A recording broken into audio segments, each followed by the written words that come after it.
Today's episode is another listener Q&A, and this is actually the second time we've done this. I'm bringing it back because we got such good feedback the first time.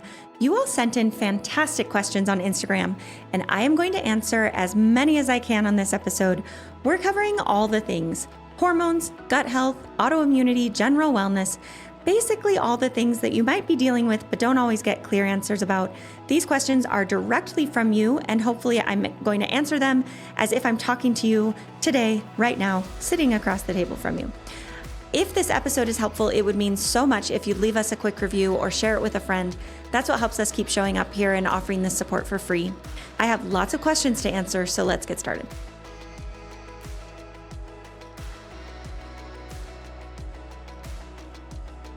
I have a whole list of questions that I'm going to answer for you. I'm going to try not to go too quickly, but to cover a bunch. So hopefully we find that right balance. You asked lots of questions about hormones and hormone replacement therapy. So of course, I'm going to spend some time there. There were also lots of questions about gut health and the vast variety of recommendations from everyone needs this to no one should ever do that. So we're going to talk a lot about gut health.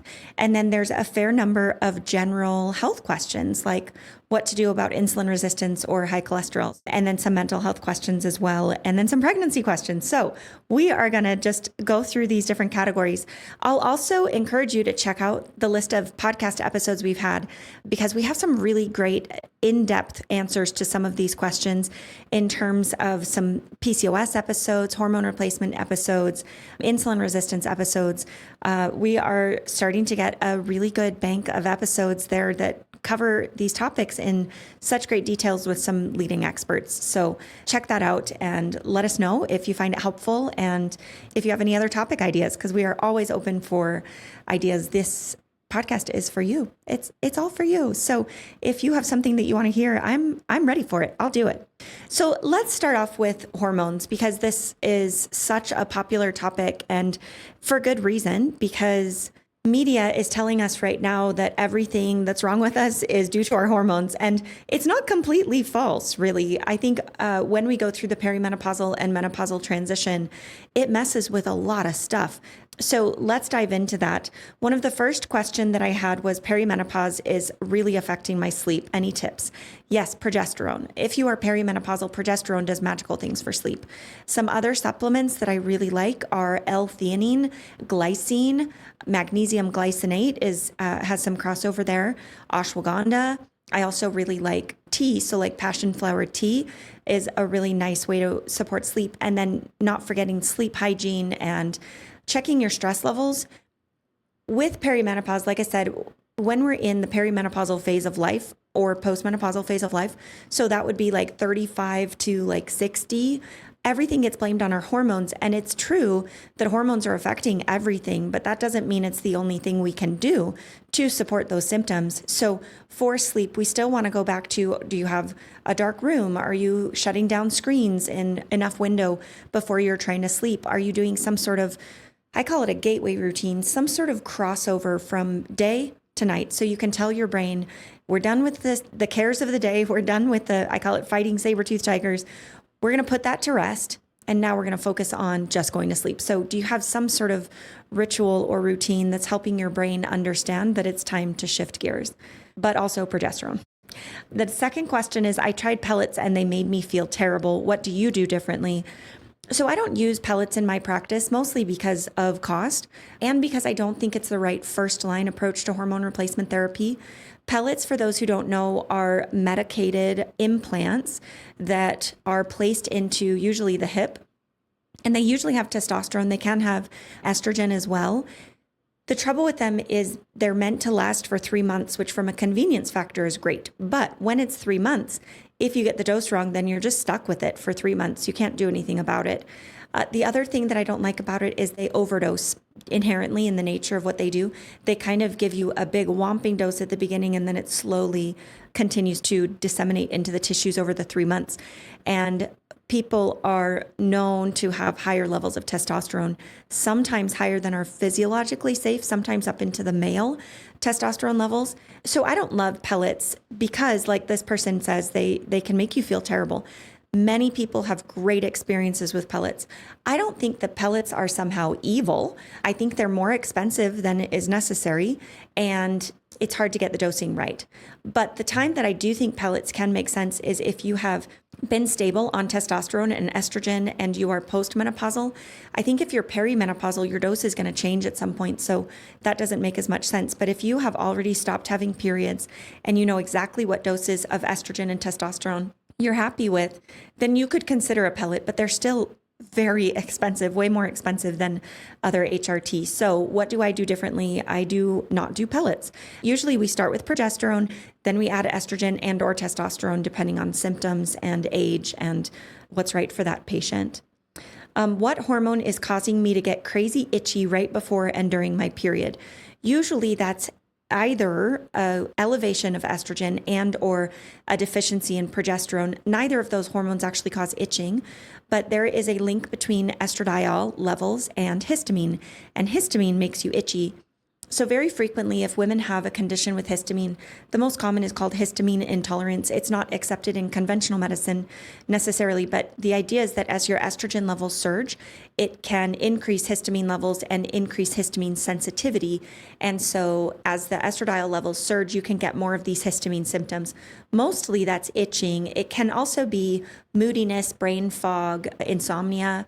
It can be associated with PMDD or severe PMS mood symptoms before your period, and then also pain with ovulation. So if you track your symptoms and you have one day of symptoms right when you ovulate that's unpleasant, then it gets better for a couple days. And then the week before your period, you have this other uptick of symptoms, then that can be histamine intolerance.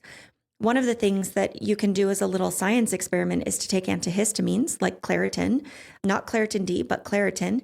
And if those symptoms get way better, then that's an indicator that you have histamine intolerance. It's not the solution that I would recommend forever, but it is a nice diagnostic tool to say, yep, that's what's causing those symptoms around your cycle. And then we work on increasing progesterone at appropriate levels and decreasing estrogen to appropriate levels as well. Another question, which is such a good question, is 39 years old too young for hormone replacement therapy? And the answer is no, but that's not the answer you're going to hear from everyone. If you are still having regular menstrual cycles, it is still possible that your hormones are starting to slide off, to go a little bit on more of the perimenopausal side. The trouble is perimenopause, especially in early perimenopause, which there's no way to define that for sure, but I think of it as the late 30s to early 40s. For most women is going to be early perimenopause. And in early perimenopause, the estrogen can actually go up while the progesterone is going down. And if that's the case, if you add hormone replacement therapy like this person is asking, if you add progesterone hormone replacement therapy, sometimes that's all you need at that point. It's also helpful to check testosterone levels, because if your testosterone is super low at 39, then you might feel quite a bit better if you start hormone replacement therapy. But there's this idea that HRT or hormone replacement therapy is all the hormones. It's estrogen, progesterone, and testosterone. So that if you're ready to start, you have to do all of it. And that's not true at all. You can't do estrogen without progesterone, but you can certainly do progesterone or testosterone without estrogen. So there's no age limit that says you cannot have hormone replacement. We do hormone replacement in younger women for other reasons when their hormones are low. So there's no rule for that. What I will say though is the younger my patients are, the less likely I am to just start hormone replacement therapy. I'm still looking for, why are you so symptomatic in perimenopause? Is your body aging a little more aggressively than it could be? Could we help your body feel more resilient so that those hormones can level out? Certainly, if someone is 39 and feeling perimenopausal and they want to have a baby, then we're not doing hormone replacement therapy. We're saying, how do we get your ovaries to secrete more hormones more effectively? How do we help your egg quality? How do we help insulin resistance and sleep and stress and circadian rhythm? So those are all the things that we do for fertility at 39, and it's quite doable. But if you are 39 and not wanting to have a baby, we can still do all of those things. And as we help your ovaries and your hormone levels come to healthy ranges, then you won't need hormone replacement therapy. So it is very doable at 39 to start HRT. You want to go to someone who knows what they're doing, because a lot of hormone clinics will just whack hormones on you. And then they just assume that it's hormones. So they just keep going up and up and up. And sometimes it's not hormones that's causing your symptoms. Is it possible to have labs come back normal when they really aren't, especially hormone levels? The idea of normal is complicated with labs. So with hormones, especially in a healthy hormone cycle, they're fluctuating in a predictable pattern. So if, for example, we're trying to support pregnancy or for various reasons evaluate hormones in a woman who's still cycling, we want to know what day of the cycle we're testing those hormones on. If I send you to the lab with a blood test for hormone levels and they come back, like, what does that mean to me? Are they high? Are they low? Are they appropriate? Are they not? It doesn't mean anything unless I know where you're at in your cycle. So you've probably seen this, or you can totally Google it, but there's a normal hormone curve that goes with the menstrual cycle. In the first half of the cycle, the estrogen spikes. And then in the second half of the cycle, the estrogen goes up while the progesterone goes up as well. You can look at this graph, but look at that graph and then say, if I tested my hormones on day 12, what would those hormone levels be? If I tested them on day 3, day 21, day 27, that's when we say, like, are my hormone levels normal? It's not really a good question. The question is not that this person isn't asking a good question, but the right question to ask is, are my hormone levels normal for that point in my cycle? Now, if someone is having really wacky cycles, then it's very difficult to interpret hormone levels because they might be high one day and low the next. If someone is not having any periods at all, then we interpret hormone levels through that lens. So the idea of normal versus abnormal is not quite right. And then there's also the question of normal versus optimal. So for example, a progesterone level in the second half of the cycle, we'll often test that for perimenopause and or for fertility, and just to see how well that progesterone is doing, how well that progesterone is rising. And if we have a level that's around 6 or 7, according to the lab range, that's normal, but it's not optimal for ovulation, and it might not be optimal compared to what your estrogen is. If your estrogen is at the upper range of normal and your progesterone is at the lower range of normal, then you're not going to feel very good. Then that can be an explanation for symptoms. So this person asks, is it possible to have labs come back normal when they really aren't? Yes, because what is normal? It's really easy for people who don't understand hormones to test hormones and to say, well, your progesterone's low. Well, when? When did you check it? And when did you bleed next after that progesterone level? And where in your cycle was your estrogen? So you just have to get someone to help you interpret them to know if they're appropriate, is what I would say, not normal. Is it appropriate for what your cycles are doing, your age, your goals, etc.? Another question is, I am afraid of hormone replacement therapy and cancer risk. And I don't blame you because there's so much mixed information out there. Even in my own exposure to social media and not just social media, but to conferences I go to, there are vastly different messages out there. So I don't blame you for being confused. I will say that the vast majority of physicians who are treating menopause at this point do not have a lot of concerns of hormone replacement therapy causing cancer. In fact, there are more studies showing a decrease in risk of breast cancer. A decrease in all-cause mortality was the most recent big study on estrogen replacement therapy that showed a decrease in all-cause mortality, meaning women who took estrogen replacement therapy died of everything less. That's heart attack, stroke, breast cancer, osteoporosis, dementia. So I think in general, that's less of a concern.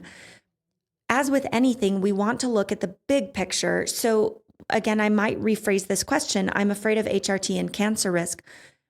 I think we should separate that and say, what are the pros and cons of HRT and how do I decrease my cancer risk overall? That's how I would phrase it in my life. So how do we decrease our risk of breast cancer?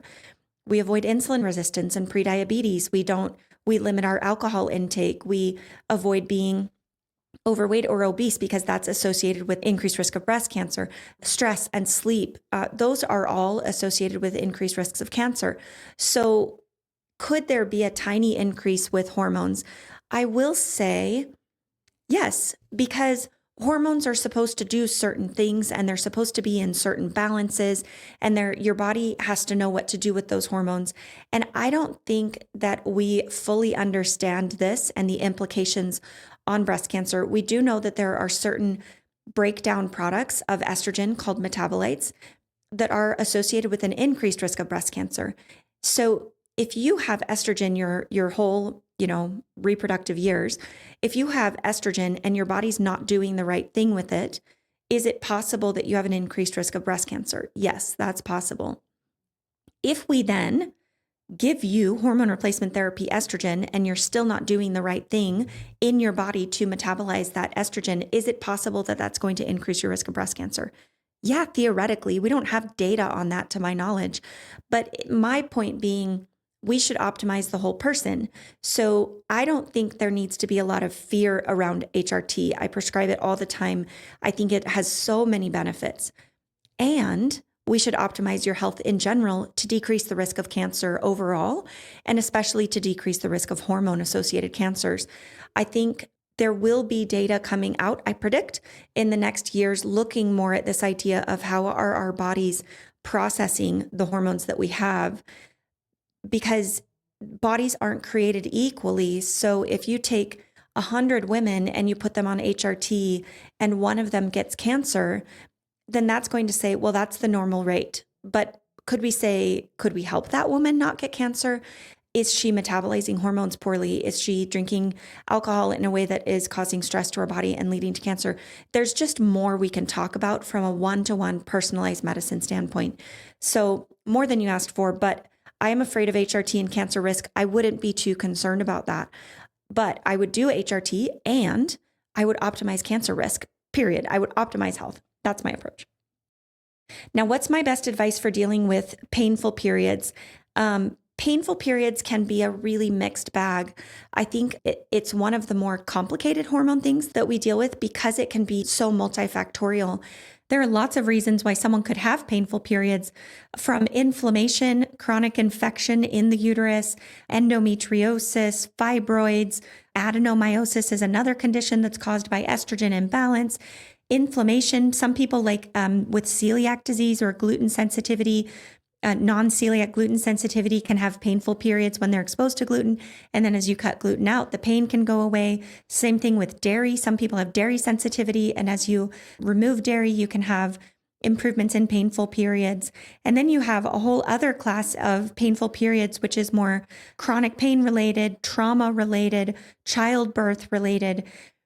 So when I'm dealing with someone with painful periods, I want to understand structure. First of all, do you have a structural abnormality? I also want to understand where you're having pain in the period. I also want to know what else you've tried, and do you have any other hormone symptoms that can clue me into any other hormonal abnormalities? So then I'm looking at what other symptoms they have. If they have a bunch of gut symptoms, if they're exhausted, if their diet is not very nutrient dense, if they're not sleeping, if they have insomnia, I'm looking then at saying, okay, this cause is more likely inflammatory. If I have someone who doesn't really have any inflammatory symptoms, but their pain started after a traumatic incident, then I'm going to be diving into that. So the idea of painful periods is actually quite complex and a little bit annoying for patients, because it can take a lot of time to peel back the layers and say, what is actually causing this? That being said, progesterone sometimes helps. So sometimes while we're peeling back those layers, we'll start progesterone. Some people it does amazing things for and solves all their problems. Some people it doesn't do anything. Another thing that can be beneficial is high dose vitamin D. There have been some studies, you can look them up on PubMed. There have been a couple studies looking at high dose vitamin D right before the period. There's a couple studies looking at dose ranges of like 100,000 international units to 200,000. And then there's one study looking at 300,000. This is a whopping dose of vitamin D. In your multivitamin, you'll have 1,000 international units, and this is 300,000 international units of vitamin D. But there have been these studies, and I have found success with that in some of my patients. So a combo of like progesterone, high dose vitamin D. There's a couple other studies, or there's at least one study I know of looking at N-acetylcysteine for patients with endometriosis, leading to improvements in painful periods.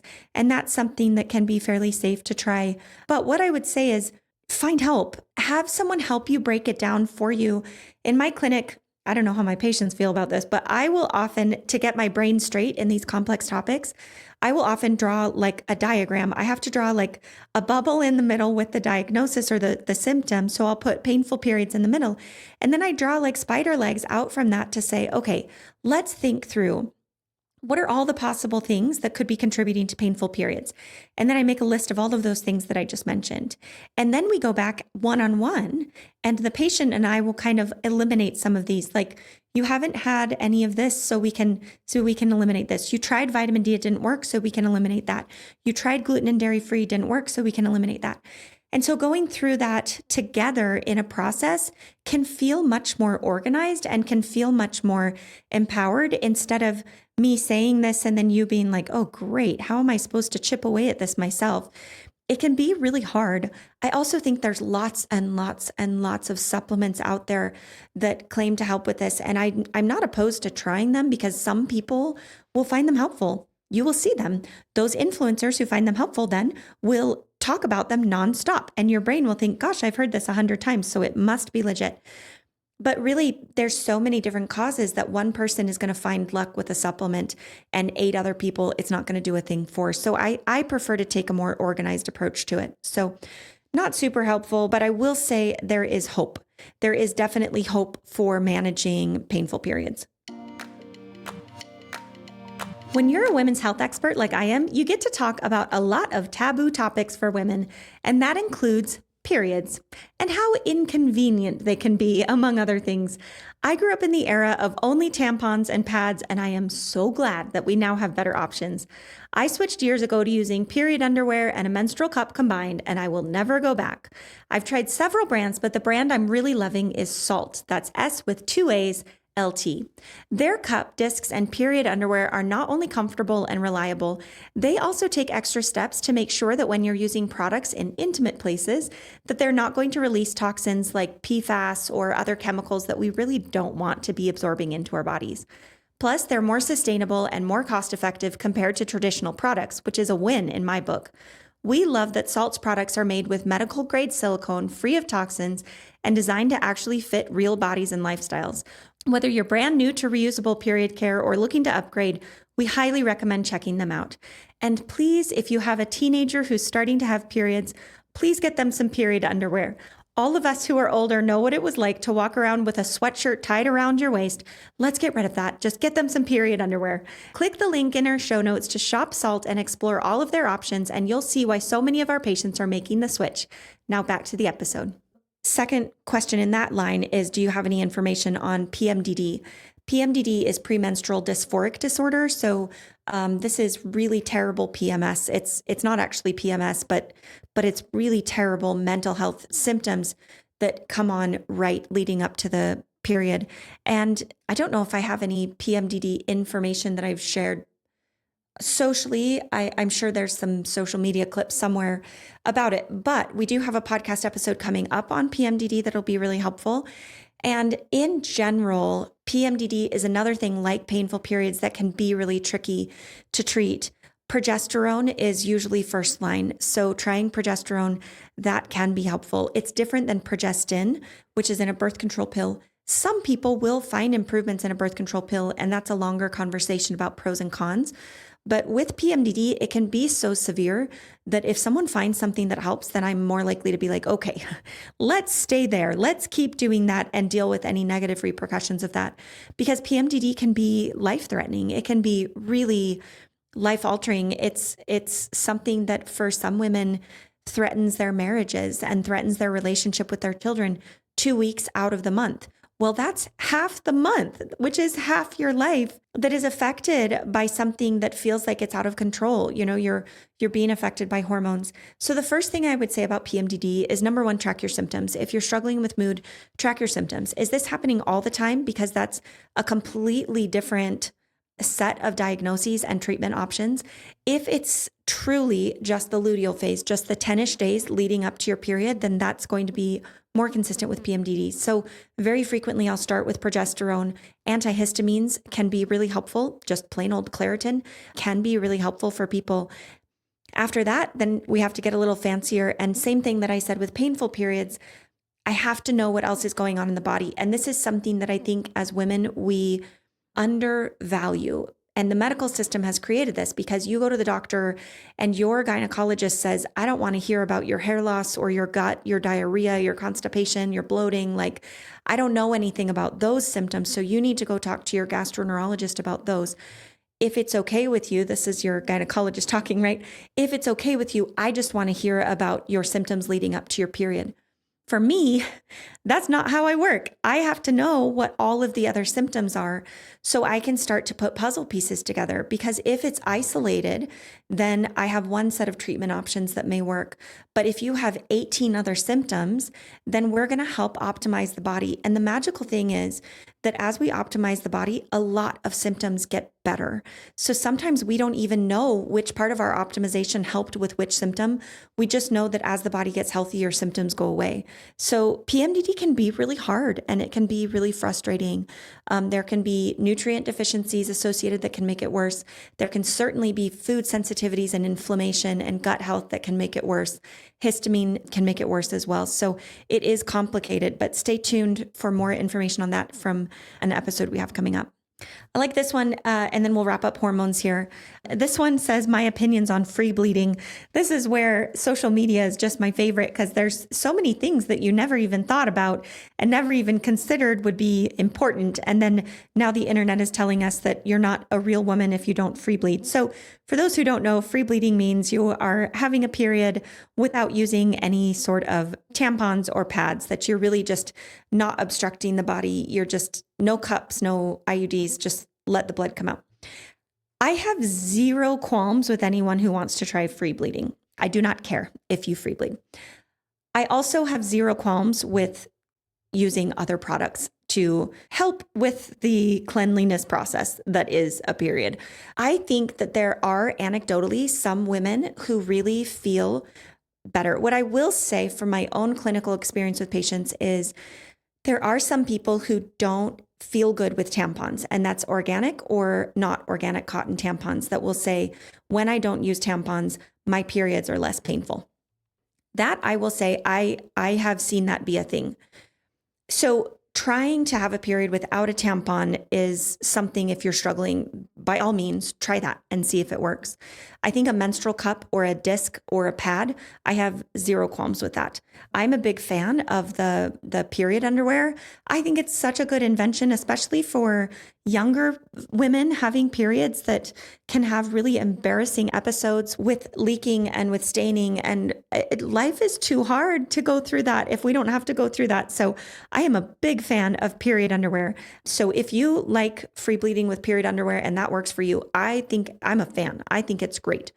Check the brand and make sure that you don't have chemicals or microplastics or things that shouldn't be against your skin all the time. But if you want to use a tampon and it doesn't cause you a problem, then I have zero problem with that. I do prefer organic cotton tampons because it's in your body and it's being absorbed into your body. We know that the vagina absorbs because we give medications through the vagina, oftentimes in the hospital when we need to. So we do that because it gets absorbed through the skin into the body. So if the body can absorb medications, it certainly can absorb pesticides, and cotton tampons are not regulated as food grade. They're regulated as textile, or I think it's textile grade. They're regulated more as clothing, but you're putting it in your body. So organic tampons is what I recommend. But other than that, I do not care. Do I have to be on birth control pills to manage PCOS? No, you do not. And I think in some ways it can make it worse. I wouldn't, if you are doing great on birth control pills and you need birth control for pregnancy prevention, then it can be a really helpful option. And I will never shame someone for taking a birth control pill. But if you are just trying to manage PCOS, that's more where we start looking at primarily insulin resistance and optimizing that and using other supports to manage insulin resistance. We can often just manufacture cycles through bioidentical progesterone. So if someone doesn't need contraception and they just need to cycle while we're working on healing the hormone balance, then just plain old progesterone can be a better alternative, in my opinion. We also look for inflammation and gut health to try to help with PCOS. So lots of ways to do that. We talk about PCOS a fair bit on our podcast. So scroll through and find those episodes that talk in more detail about what we can do there. Have I read on Up to Date, which is a medical database, that the Mirena IUD has been shown to negatively affect those with a history of depression and anxiety. Yes. And what I say with the Mirena is, and with all hormone of any kind that you're putting in your body, never say never. If you come to me and you say, I started this hormone something and this is what I'm having, then I'm going to say, yeah, could be. Now, I don't think that's something we should be afraid of because life is tricky. Life is complicated. We need contraception sometimes, right? Sometimes you're not ready to have a baby and you want to prevent that pregnancy. You may also have a negative reaction to other birth control methods, or you may not be in the phase of life where you can use fertility awareness method or other methods. And if that works for you, wonderful, I'm thrilled. If it doesn't, I'm really grateful we have the Mirena IUD, and I don't think we should be afraid of it. But if you have a history of anxiety and depression and you've had an experience with progestins in the past worsening your mood and you want to do the IUD, what I would tell you as a patient is get the IUD if that's what you want to do and watch your moods. And if they get worse, let's take it out instead of what I think a lot of women are told is like, no, the IUD doesn't do that. That couldn't possibly do that. Like, yes, it can. And if that's your experience, get it out and try something else. So it absolutely can influence depression and anxiety, but not all the time. It affects depression and anxiety less for most women than a birth control pill. So I still think it's a good option. Same thing with weight gain and decreased sex drive. Some people will say like, no, the IUD can't cause that. Yes, it can. It doesn't for many people and it doesn't for most. But if you think that's happening, then trust yourself and it is, and decide whether you want to get it out or not. What are my thoughts on DIM, which is a supplement used for estrogen? I think if you are the right person, then it works really well, but it's often used in the wrong circumstances. So it's not something I would recommend just trying willy-nilly because you have hormone problems and you want to see if they get better, because sometimes it can make some hormone symptoms worse. It does help to decrease the amount of estrogen in our bodies.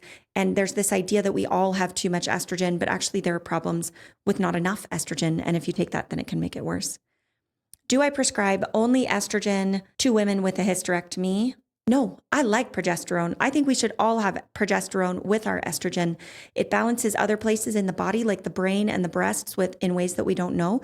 But also people feel way better on progesterone. So I very frequently get women who come to me and say, I had a hysterectomy, I've started estrogen and I still don't feel well. And we start progesterone and they feel great. So because the data shows that women who have had their uterus removed do not have an increased risk of uterine cancer when they take estrogen alone, right? Well, of course they don't because they don't have a uterus. But that doesn't mean that you can't give a woman progesterone. And it doesn't mean that she doesn't need progesterone to feel better. It just means that you don't need progesterone to balance the estrogen in the uterus because you don't have a uterus. That is very different than I don't need to give you as a woman progesterone for hormone replacement therapy. I think some doctors even have it in their minds that I can't give you progesterone. And that's weird and not right. You can always give progesterone, just about. And so if you've had a hysterectomy and you have symptoms of progesterone deficiency, absolutely, I would give you progesterone. And then the last hormone question, how do you know if you're in perimenopause or menopause? If you've had a hysterectomy, it's very difficult. Talk to someone who knows.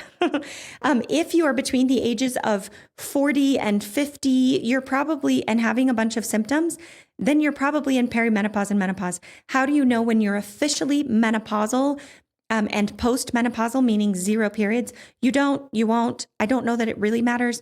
You can do blood tests at some point, but it doesn't really change management.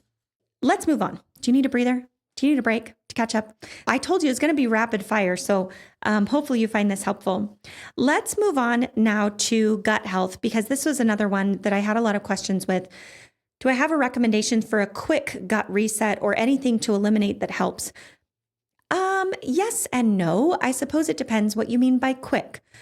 I'm not a big fan of quick because there's not a lot of problems that came on quickly and that therefore can be resolved quickly. I am a fan of healing. I'm a fan of letting the body repair itself. That being said, when I'm dealing with anything gut related, bloating, diarrhea, constipation, you name it, I am a fan of frequently doing stool tests to see exactly what we're dealing with, but also doing some sort of gut rehab protocol. And that takes time. And in fact, to do it well, it takes longer than I typically even recommend. So a quick reset, You can always try cutting out foods that you feel like are bothering you. So I would say for quick, pay attention. If every time you eat gluten, you get a stomach ache, you should try gluten. Try cutting that out and see if that's a quick help for you. Same thing with dairy. I would say gluten and dairy are the top two that I see that when people cut them out, their gut gets way better. Now, not everyone, but those are the top two that I see patients say like, gosh, I don't think I can bring that back in. Soy and corn are the other two that are most common, but I honestly don't see that too much. I don't see a lot of patients. That could just be luck, but I don't see a lot of patients who are like corn. When I reintroduced corn, it was really upsetting. Some, but not as many. So those are the four that I typically recommend is gluten, dairy, corn, and soy as the first trial of like, how am I doing?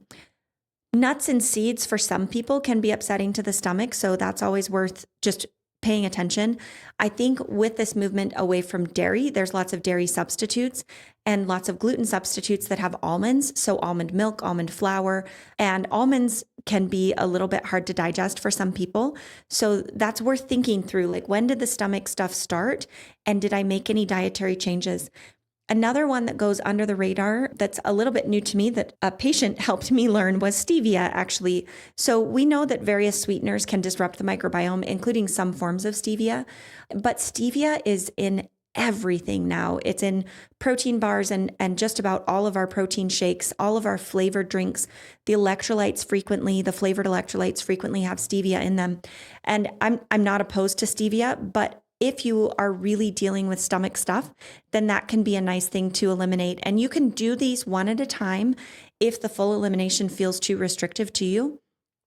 But I do think the results are better when you eliminate a grouping of food so that you can see the results. Now, when I do a gut rehab, I'm also doing a bigger gut rehab that has multiple purposes. I remove 2 categories of foods. And I do this myself about twice a year, partially to sympathize with my patients that I'm asking them to do hard things, that I'm doing it myself, but also because it's just a really nice reset for my body. I always learn something. It's always a good reminder of how to appropriately care for our bodies. So I do this twice a year and ask my patients to do it as well. We will eliminate 2 big groups of foods. One is groupings of foods that is naturally not doing our bodies any favors. So that's alcohol, sugar, oils like fast food, fried and canola oil, additives, dyes. That grouping of food isn't really doing any of us any favors. So to take those foods out of the equation, and then the second grouping of food that I get rid of are those 4 that I mentioned: gluten, dairy, soy, and corn. The reason that I like this is not just because of the elimination, but because of what's left. That is a lot of food to cut out, but what can you eat when you eliminate those foods? It's all the foods that we should be eating: meat, fruit, vegetables, nuts, seeds, and then I leave in rice and oats for most people. So suddenly every bite you're taking is nourishing the body and anti-inflammatory. You're eating berries and pumpkin seeds and eggs and zucchini and carrots. All of these things that you're eating suddenly are helping do something good for your body. I have found that if we don't eliminate, it's very difficult to get people to eat enough of the good because you can say like, well, I'm going to keep gluten and dairy and sugar and alcohol in, but also I'm going to eat all these healthy foods. No, we don't. Most of us don't. And if you do, then the elimination trial should be super easy for you. So it's also a nice, will I say, honesty check for ourselves. I get a lot of patients who are like, I eat super healthy. I never eat that stuff. And I say, great, let's do it 100%. And they'll come back and be like, oh gosh, that was harder than I expected. And that's a really good barometer check of like, how are we eating on a daily basis? So I'm going off on a tangent, but that's the gut rehab that I recommend. So the question was a quick gut reset. No, I don't have a quick gut reset really, but I do think that in order to heal the gut, we have to stop irritating the gut with things that are irritating, like sugars and dyes and food that the body doesn't know what to do with, and alcohol, at the same time that we're giving the gut really, really good things. And that would be things like fiber and then fiber and then fiber and then phytonutrients. So the brightest, colorful foods that we can find: beets and dark green leafies. The gut also likes cruciferous vegetables. So as we're eliminating foods that are irritating the gut, then we're bringing foods in that are healing the gut. You add to that fermented foods or garden fresh vegetables, both have probiotics in them. And those are now introducing the good guys into our gut. And then we're feeding those good guys with fiber. You have a little bit of bone broth or foods high in glutamine and zinc that are helping to calm the inflammation in the gut. Suddenly the gut is a really happy place to be. But for most people, that's going to take about 3 months. And we do it for 30 days typically, but we're sort of adding on as we go. And 3 months is really how long it takes for the gut to really rebalance itself. Along those lines, someone asked, should everyone take probiotics? I don't know the answer to this. But what I tell people is, I don't think so. I think that we all need good bacteria in our gut. And I like getting that from food, fermented foods like sauerkraut and kimchi and kefir. If we're getting that good bacteria and we grow carrots in our backyard and we wash them but don't peel them and we're not spraying them with pesticides, and then we eat that tiny, tiny micro bits of dirt that are still stuck on the carrot, that's really good for our gut. So do we need a probiotic? The only reason I would say maybe is because we kind of live in a toxic soup. We live in this culture that we're not eating like that every day, and we don't even have access necessarily to grow carrots in our backyard. And we may be taking antibiotics chronically, or we may be doing other things that are killing off the good things that we can't do enough. But my belief is if you do a really good gut rehab and you're regrowing these and doing a stool test to see like, gosh, I have great levels of bacteria, I think that we can get by without a supplement probiotic. I think we should eat lots of sauerkraut or kimchi or fermented foods. Just to plug here, there's a great website and I can't remember what it's called. I think it's called A Cultured Life, but I don't know her, but she has lots of recipes for homemade fermented foods that are really tasty. So it doesn't just have to be kimchi or sauerkraut. If you hate those, there's some other ones on there that are pretty normal that are really tasty. So eating fermented foods, eating enough fiber, and not bugging your gut with alcohol and artificial sweeteners and things like that, then you shouldn't need a probiotic. That being said, if you need a bunch of antibiotics, as an aside, we should deal with that. But if you do need a lot of antibiotics where you're killing off good bacteria constantly, if you don't like or you're not going to do the fermented foods I just said, if you are irritating the gut, like you're not going to cut out alcohol or you're not going to cut out other things, then yeah, you should probably be on a probiotic. As you hopefully know, I am intensely passionate about sharing all things health and wellness with you. And one of the big parts of our health and wellness is our sex life. And so I want to share with you one of my favorite products to support a healthy sex life, and that is Coconut Sexual Lubricant. This is a company that we love for creating personal lubricants that are not only effective and enjoyable, but actually really good for you. You don't have to worry about ingredients that are going to be harmful to your skin. Their products are made with clean, organic ingredients that you can feel confident using without any harsh chemicals and weird additives. Whether you're looking at their oil-based lubricant for increased sensation or their water-based formula for mess-free intimacy, Coconut has a product that supports connection and pelvic health. We are big fans of the brand and the mission behind it, and we've got a discount for you. So you can use code UPLIFT for her at checkout for 15% off your order at coconut.com. Now back to the show. Let's see, are food sensitivity tests accurate? No, but are they helpful? Maybe. So food sensitivity tests do a really good job at testing what your body was exposed to recently and or what you're sensitive to. So if you get a positive result on a food sensitivity test, it can be a helpful guide. If you have a food sensitivity test done and you have tons of positive results, what I wouldn't say is you are sensitive to all those foods, cut them all out, never reintroduce them. I do not think that's a good answer. What it does tell us is that your gut is in need of repair, that it's leaky is the word we use, leaky gut, or that you are being exposed to more of those food proteins. Your immune system is reacting because it's seeing more of those food proteins than it should. So we do need to work on the gut if you've got a bunch of food sensitivities. If you do food sensitivity testing and there are 3, they usually come back in like red, yellow, and green, or red, yellow, and blue. If they come back in the red zone, then it is absolutely worth it to use that as a guide to do an elimination trial and see how you feel. And then do a slow reintroduction after you've healed the gut. If you get just one thing on the food sensitivity test, by all means, cut it out, do a gut rehab, and then try to bring it back in and see how you feel. if you get no reds and no yellows, but a bunch in the mild category, that's where I find it a little tricky, because if there's a bunch of them that are, usually the tests will categorize it in different forms of dairy, different forms of gluten, different beans, etc. So if you have multiple in one category, then I would eliminate that category. So for example, if it says that you're sensitive to multiple versions of dairy or multiple versions like egg whites and egg yolks, then I'd eliminate it, do a trial, and then bring it back in. But if it's just a smattering of random things, some things will come back as like black walnuts or like okra, and the person's like, I've never eaten okra in my life, then I would not worry about it. So I will say maybe. Next up, I'm going to talk about autoimmunity. There's a couple questions that come up with autoimmunity. Autoimmune diseases are conditions in which your body's immune system has been turned on to overdrive and is attacking your own native tissues. So for example, one of the biggest ones in the media right now is Hashimoto's, which is when your body starts to develop an immune system reaction to your own thyroid tissue. And so your body will start to destroy the thyroid tissue, which means over time, you're not good at producing your own thyroid hormones, and you often need to supplement with prescription thyroid hormones so that you can get the benefits there. There are lots of other autoimmune diseases, and many researchers suspect that there are many other autoimmune diseases that we haven't identified the antibody to be able to test.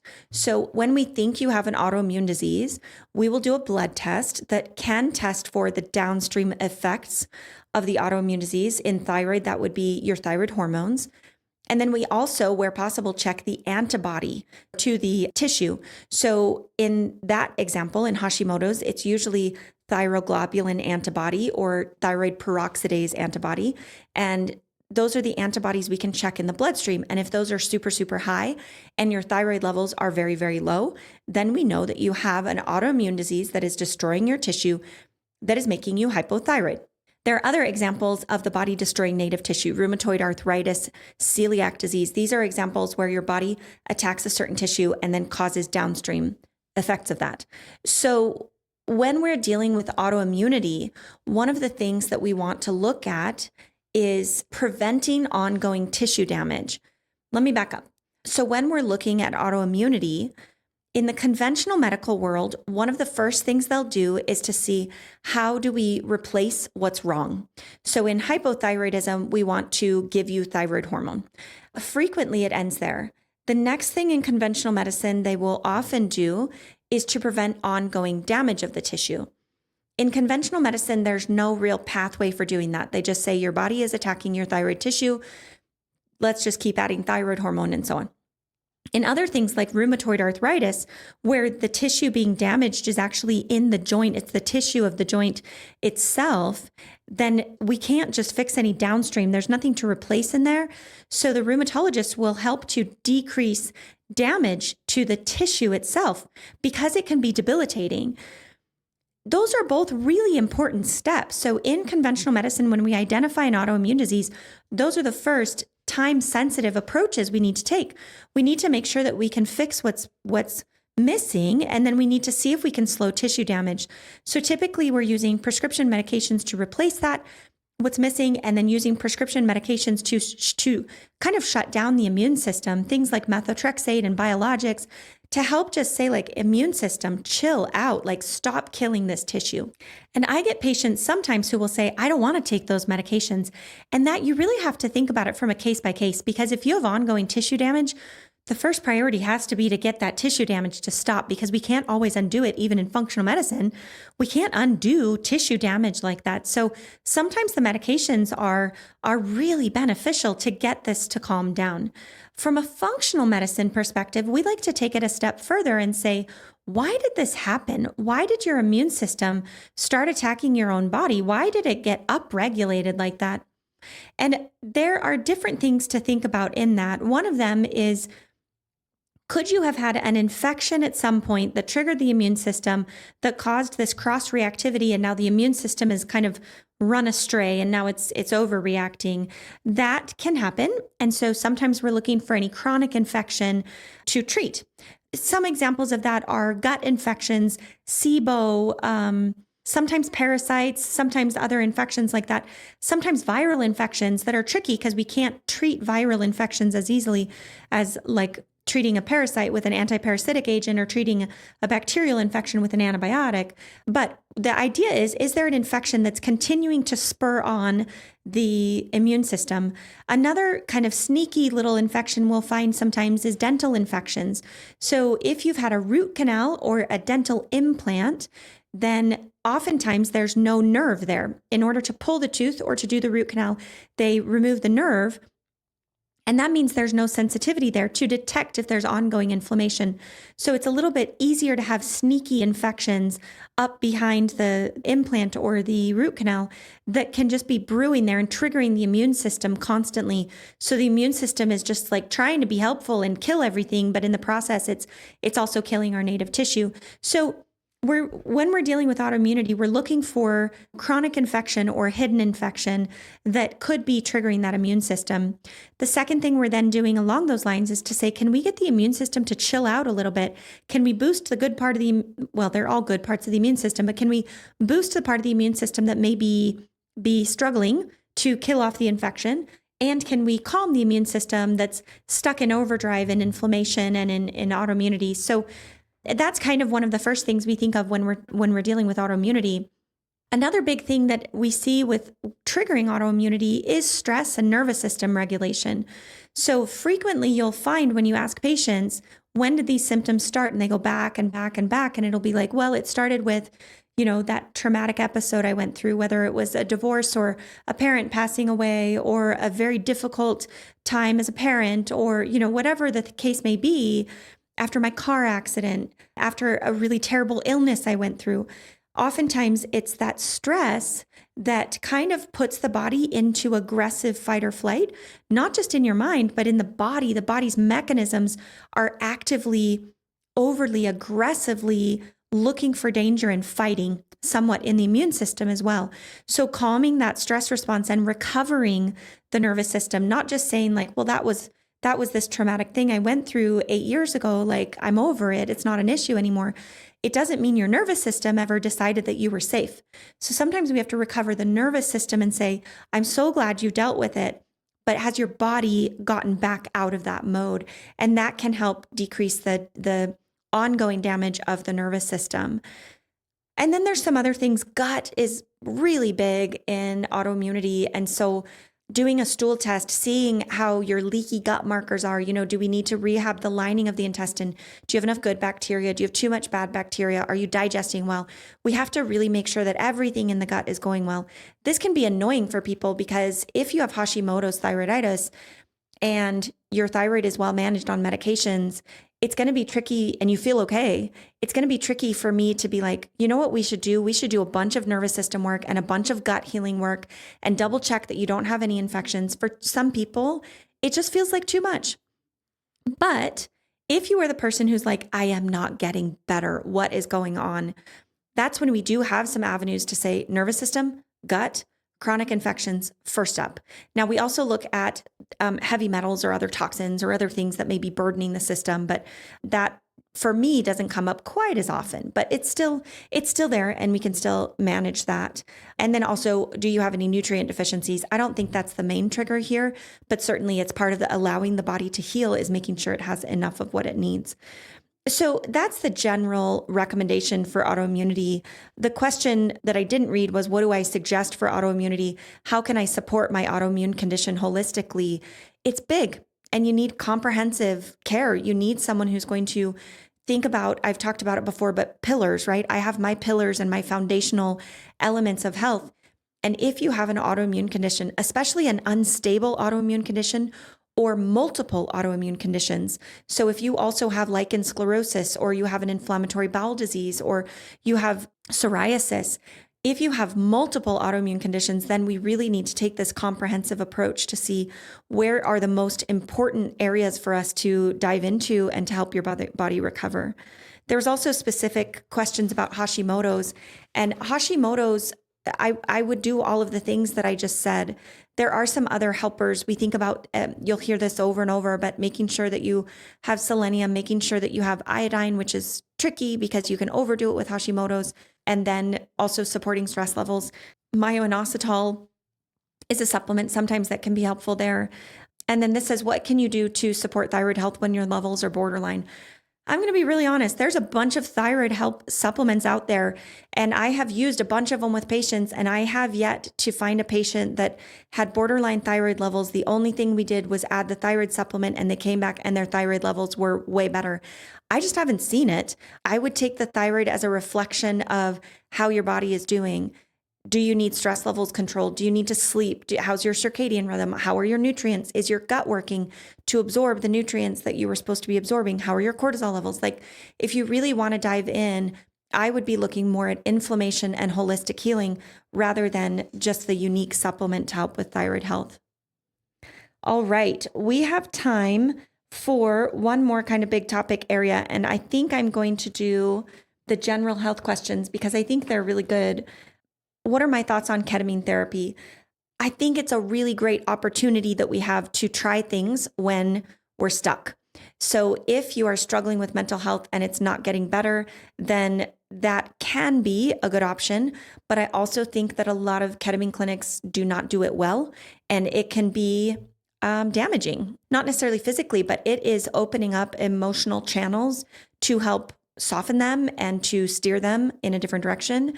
And it's no joke. Like, it's not something that we should just mess with, but I think it can be really valuable for people in a deep rut. That being said, I don't think it's enough. I don't think that's the one and only answer.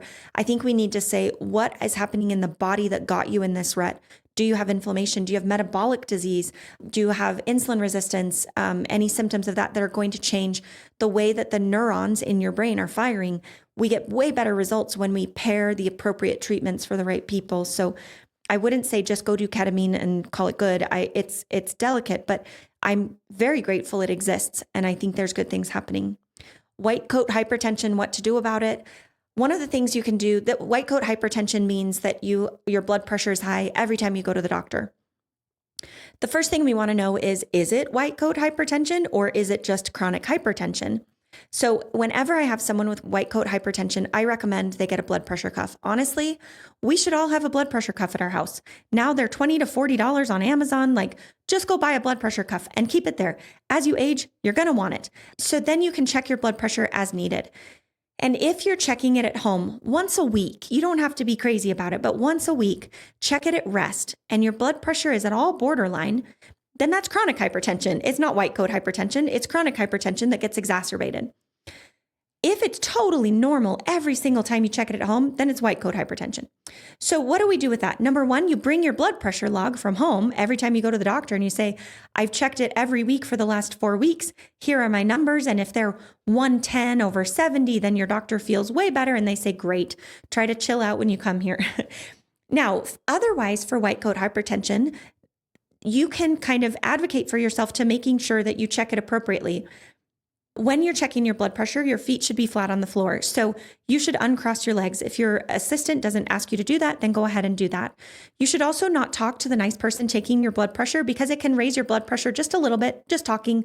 So in a perfect world, to check a blood pressure in a clinic, what that would look like is you would have 10 minutes of sitting, no talking, just enjoying the peace and quiet of the medical office, not feeling stressed that they're running behind and you're not going to make it to your next meeting because they're running behind and they're going to make you late, right? There's so many reasons why our blood pressure goes up at the doctor. So in a perfect world, we would have moments to sit and let our breathing calm down, let our stress calm down. Then we would be seated in a comfortable chair that has a firm back that you can sit up straight with your feet flat on the floor. Your arm would be about at heart level, and then they would check the blood pressure without talking to you. Did I miss anything? You'd have an empty bladder. You wouldn't have just climbed stairs. It's quite difficult actually to get a fully accurate blood pressure. We don't do any of that at our office. Usually we try not to talk to you, but if you're talking to us, then we're very polite and then we recheck your blood pressure. We have stairs in our office, so so many people's blood pressure runs high. It is not ideal, which is why I like people to be able to come with a blood pressure log from home. Having an empty bladder, though, is something you could do. Taking some time to take some deep breaths in your car before you come into the office can help. If you're rushing into the office and you're late and you're stressed, chances are your blood pressure is not going to be an accurate reflection of your healthiest blood pressure. So hopefully that gives you some little tips. Thoughts on DEXA scan? I like DEXA scans. I like them for bone health. I like them for body composition, but they are not usually the same. So if you get a community DEXA scan from a commercial entity, they will often comment on bone health, but it's not considered, in most cases, it's not considered as appropriate as a hospital DEXA scan for bone health. So if you're worried about osteopenia or osteoporosis, you need a hospital DEXA scan. If you're looking for body composition, then the hospital won't comment on that. You have to get the commercial entity DEXA scan, but I like them. I think they're helpful. Are they essential? I mean, for bones when you need it, yes, and insurance will pay for it. But for body composition, no, but super helpful. So if you have $100 and you want to get it, I'm not opposed to that. In the setting though of osteoporosis screening, I do think it can be helpful to, do we have an episode yet, or we have one coming up on osteoporosis? I think in one of our menopause episodes, we talk about osteoporosis and hormones, but look up risk factors for osteoporosis and poor bone health. If you have those risk factors, your insurance will pay for a DEXA scan. And doctors, as the medical field, I think osteoporosis and osteopenia flies under the radar too much. I think we kind of forget about it a little bit, because we're dealing with heart disease and high cholesterol and now menopause and all these things. But if you are at risk for osteoporosis, your insurance will pay for a DEXA scan.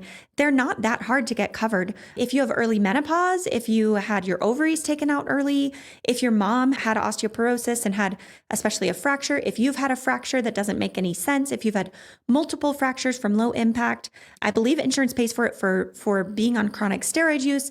So there are lots of reasons why you should have a DEXA scan, and we miss it as doctors way too often.